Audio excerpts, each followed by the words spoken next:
Welcome back, Focus Learners, to another explainer. Today, we're diving into an absolutely incredible entrepreneurial hero's journey.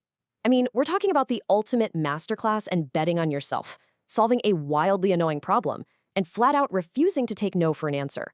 We're going to break down how a literal empire was built from scratch, totally disrupting an industry by tracing the exact steps of its unstoppable founder.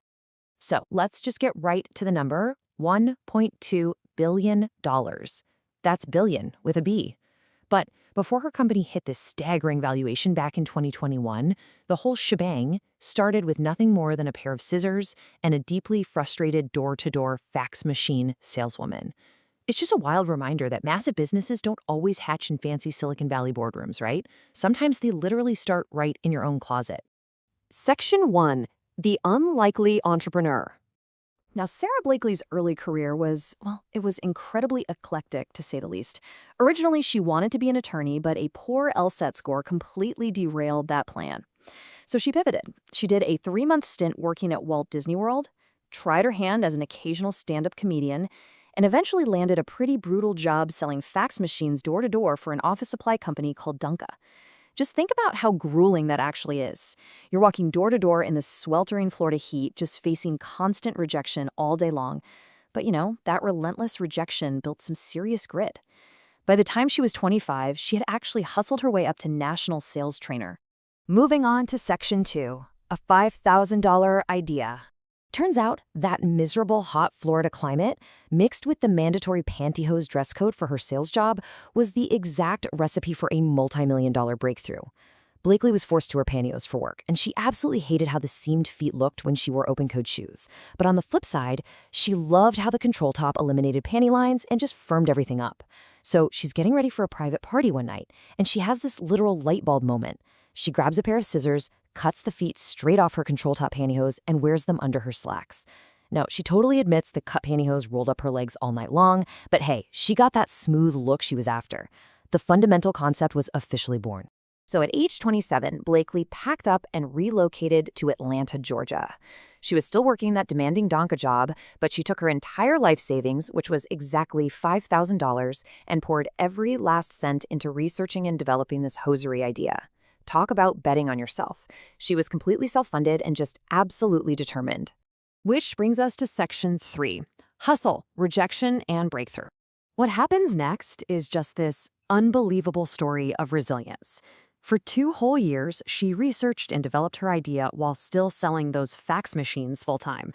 She literally drove all the way to North Carolina, basically the heart of America's hosiery manufacturing industry, just to pitch her prototype in person. And the result? Just constant rejection.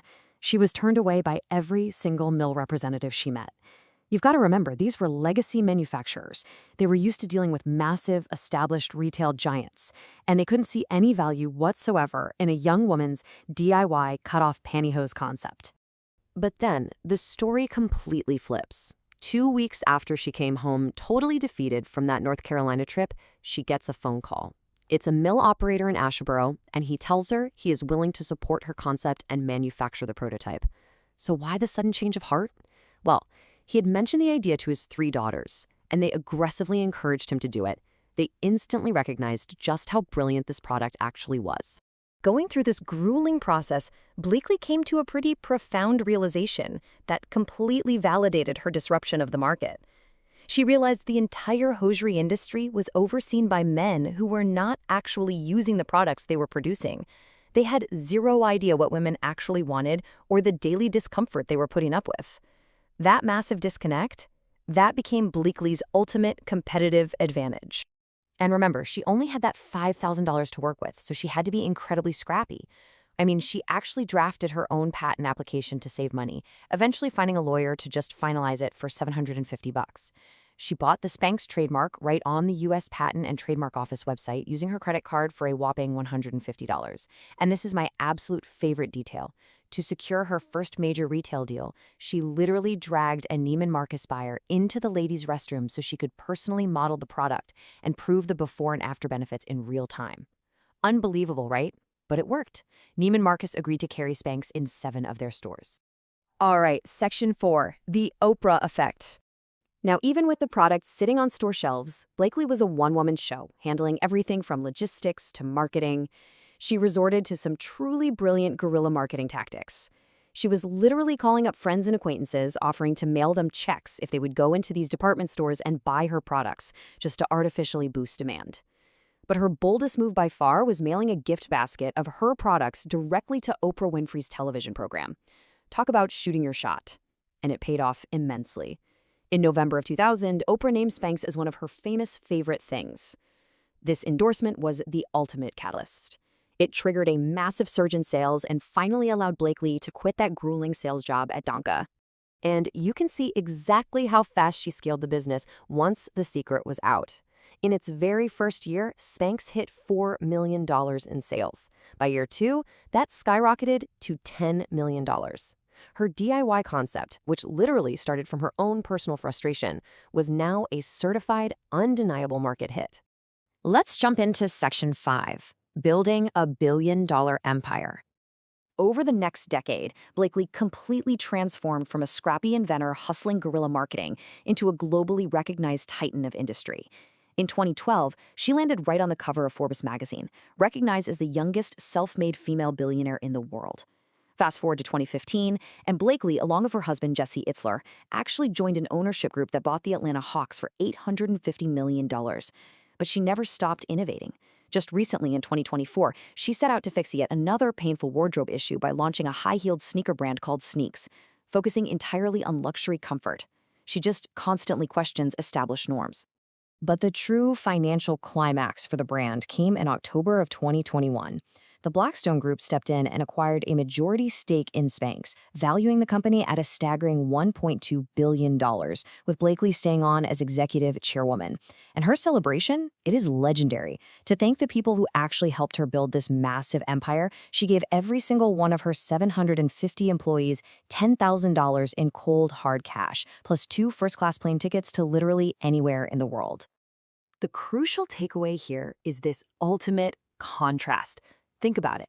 We start with a woman who had $5,000 in savings, sweating in the Florida heat, selling fax machines, writing her own patents to save a few bucks. And then look where she ended up. A $1.2 billion valuation, a Forbes billionaire, and an NBA team owner.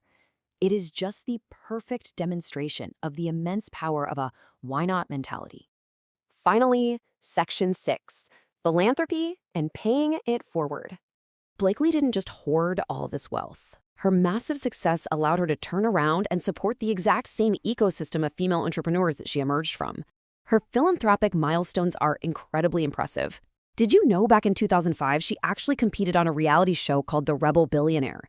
At the end of it, Richard Branson surprised her with a $750,000 check to help kickstart the Sara Blakely Foundation, which is all about empowering women through entrepreneurial training. She also became the very first female billionaire to join the Giving Pledge, standing alongside folks like Bill Gates and Warren Buffett, committing to donate at least half of her wealth. She's donated $1 million to Oprah Leadership Academy and pledged $5 million to support female-run small businesses during the recent pandemic. And she manages to do all of this while keeping this fantastic sense of fun. Get this. In 2019, she dropped $162,500 at an auction for the iconic black pants worn by Olivia Newton-John in the movie Grease. The absolute best part? All of those proceeds went straight to benefit Newton-John's Cancer Treatment Center in Australia. Her incredible life's work across business and philanthropy even earned her an honorary doctorate from her alma mater, Florida State University, in 2026. So as we wrap up this explainer, I really want you to think about that incredible journey from a simple pair of scissors to a billion-dollar empire. Sara Blakely saw a problem that everyone else just accepted or ignored, and she bet everything on herself to go fix it. So I have to ask you, what is your $5,000 idea waiting to be cut from the mold? What problem are you perfectly positioned to solve? Keep learning, keep questioning the norms, and I'll catch you in the next explainer.